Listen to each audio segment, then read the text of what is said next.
नमस्कार और जय हिंद दोस्तों। आप सबका स्वागत है हमारी चैनल ट्रेंडिंग जिंजर पे।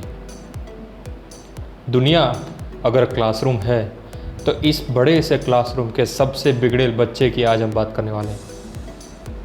जो बच्चा हर रोज़ अपनी सीट के लिए सबसे लड़ता रहता है और एग्ज़ाम्स में सबके पेपर से कॉपी करके पास होता रहता है, और इस बिगड़ेल बच्चे का सबसे जिगरी दोस्त है देसी तमंचा बनाने वाला नॉर्थ कोरिया। जी हाँ दोस्तों, अब तक तो आपने अंदाज़ा लगा ही लिया होगा कि हम किसकी बात कर रहे हैं। The People's Republic of China, जिसने पैदा किया कोरोना वायरस, जो आज पूरी दुनिया में अपनी तबाही मचा रहा है। इसके कारण लाखों लोगों की मौत हो रही है।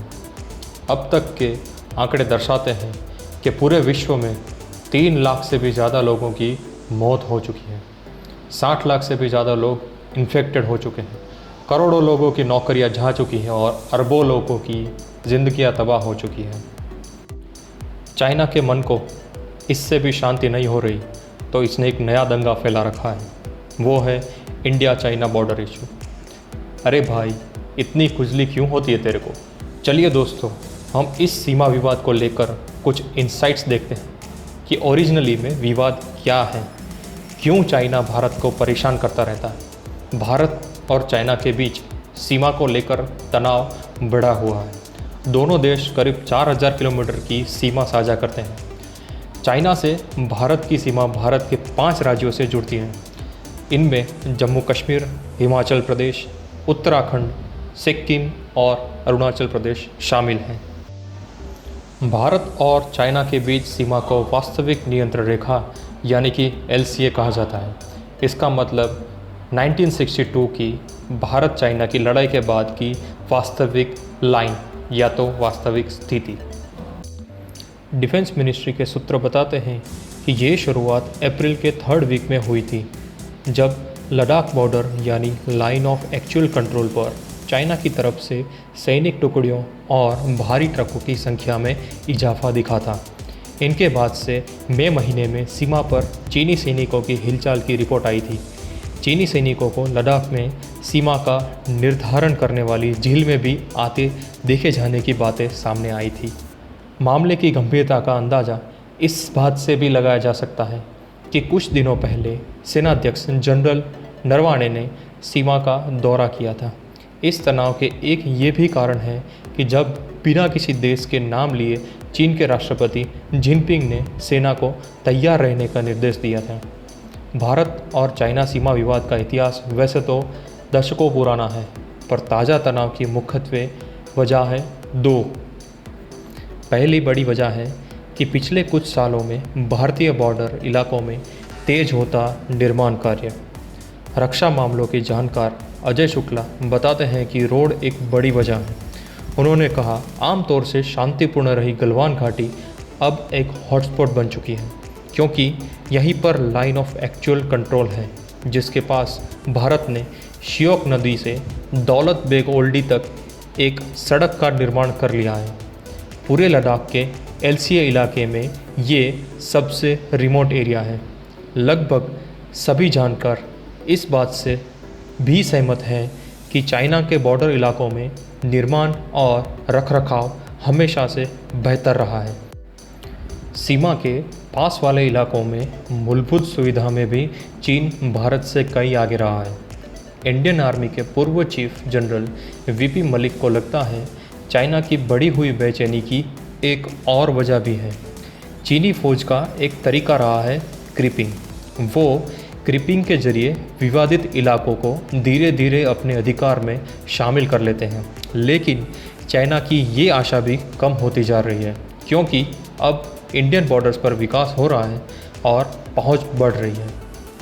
हिंदुस्तान टाइम्स में रक्षा संबंधी मामले कवर करने वाले वरिष्ठ पत्रकार राहुल सिंह भी इस बात से इत्तेफाक रखते हैं और बताते हैं कि पिछले 5 साल में इंडियन बॉर्डर्स पे बेहतर बनाने पर ज़्यादा ध्यान बढ़ाया गया है। उनके मुताबिक पहले भी सीमा पर दोनों सेनाओं के सैनिक में छोटी मोटी झड़पें होती रहती थी। डोकलाम के पहले भी 2013 और 2014 में चुमार में ऐसी घटनाएं सामने आई थी। पूर्व मेजर जनरल अशोक मेहता ने लाइन ऑफ एक्चुअल कंट्रोल पर बढ़ती कथित चीनी गतिविधियों का बड़ा कारण पुल और हवाई पट्टियों का निर्माण बताया, जिसकी वजह से भारत की ताकत बढ़ चुकी है। उन्होंने ये भी कहा कि ये सामान्य नहीं है। हालांकि भारतीय सेना प्रमुख ने शुरुआत में कहा था कि इस तरह के मामले होते रहते हैं, लेकिन मेरे हिसाब से सभी मामले जैसे कि सिक्किम और गलवान घाटी सभी मामले एक दूसरे से जुड़े हैं।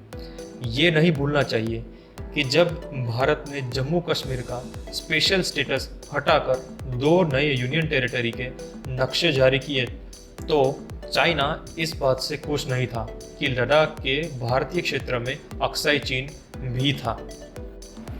दुनिया की सभी बड़ी इकोनॉमी पिछले 5 महीनों से कोरोना वायरस के कहर से जूझ रही है। चाइना, अमेरिका, यूरोप समेत भारत और साउथ एशिया के देशों की न केवल विकास दरें गिरी है, बल्कि बढ़ती बेरोजगारी और ठप होते व्यवसायों को पटरी पर लाने के लिए सरकारों को लाखों करोड़ों रुपये खर्च करने पड़ रहे हैं। ज़्यादातर लोग इसकी तुलना 1930 के द ग्रेट डिप्रेशन से भी कर रहे हैं। इस सब के बीच 17 अप्रैल को भारत सरकार ने एक चौंकाने वाला फैसला लिया है। सेंट्रल गवर्नमेंट ने देश में होने वाले फॉरेन डायरेक्ट इन्वेस्टमेंट यानी कि FDI के नियमों को उन पड़ोसियों के लिए और स्ट्रिक्ट कर दिया जिनकी सीमाएं आपस में मिलती हैं।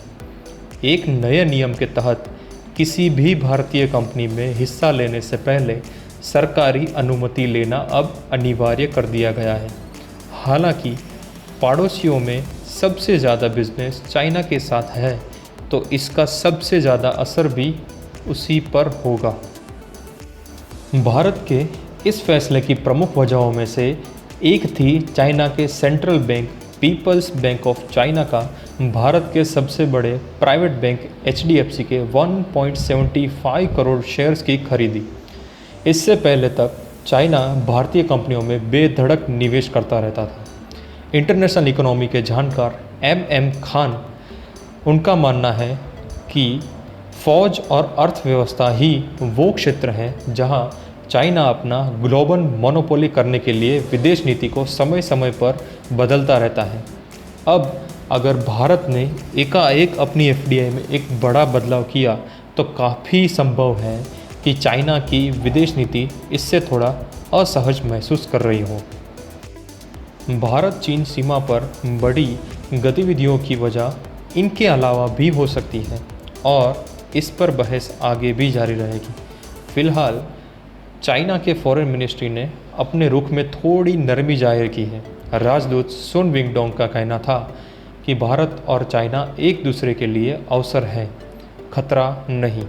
तो दोस्तों, यहीं पर हमारी वीडियो ख़त्म होती है।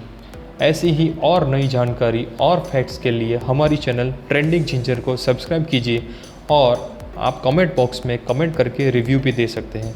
धन्यवाद। जय हिंद।